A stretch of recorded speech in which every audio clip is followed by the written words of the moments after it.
Hello friends, myself Rudrasha, welcome to my channel. इस channel में हम जियो पॉलिटिक्स, हिस्ट्री और थोड़े बहुत करंट अफेयर्स की बातें करेंगे।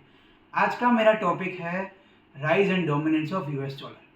पहले के ज़माने में बार्टर सिस्टम का यूज़ हुआ करता था, जिसमें गुड्स एंड सर्विसेज बिना किसी इंटरमीडिएट के ट्रांसफ़र हुआ करती थी। लेकिन इस सिस्टम में थोड़े लूप होल्स आ गए, जिसके कारण सोने, चांदी और तांबे के कॉइन्स का इस्तेमाल किया गया, लेकिन वो काफ़ी हैवी होते थे और ट्रैवल करने में भी दिक्कत आती थी। फिर 1154 में चाइना के युआन ने पेपर करेंसी को ऑर्गेनाइज किया, जिससे ये पेपर करेंसी का जो कंसेप्ट है वो आगे बढ़ा।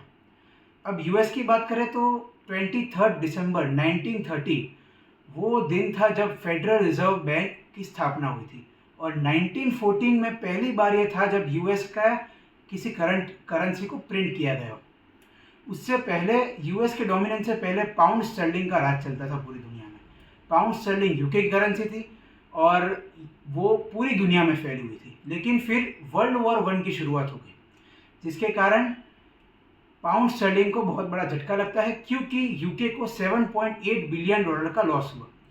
यूएस उस टाइम पर ना एलाइज पावर के साथ था ना एक्सेस पावर के साथ था। यूएस न्यूट्रल था, लेकिन वो चुपचाप वेपन्स एलाइज पावर को सप्लाई करता था, जिसके कारण उसे काफ़ी हेफ्टी अमाउंट में गोल्ड मिला।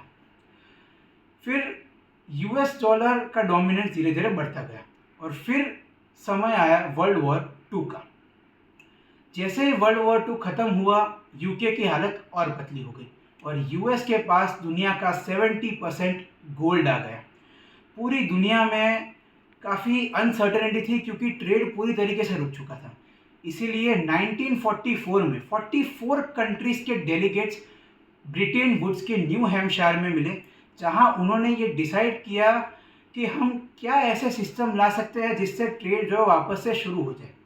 उस वक्त 1944 में यूएस के प्रेसिडेंट ने पूरी दुनिया को ये ऐलान किया कि आप $35 के बदले 1 आउंस गोल्ड यानी 28.3 ग्राम गोल्ड हमसे ले सकते हैं। और इससे ग्लोबल ट्रेड में बहुत बड़ा उछाल आया और डॉलर पूरी दुनिया में फैल गया। तो ये तो था इस वीडियो का पहला पार्ट। अब अगले पार्ट में हम सऊदी अरेबिया का इन्फ्लुएंस, निक्सन शॉक और यूएस की वजह से दूसरे देशों को क्या होता है, क्या उनमें नुकसान होता है, यूएस डॉलर के डोमिनेंस से क्या हुआ, वो सब समझेंगे।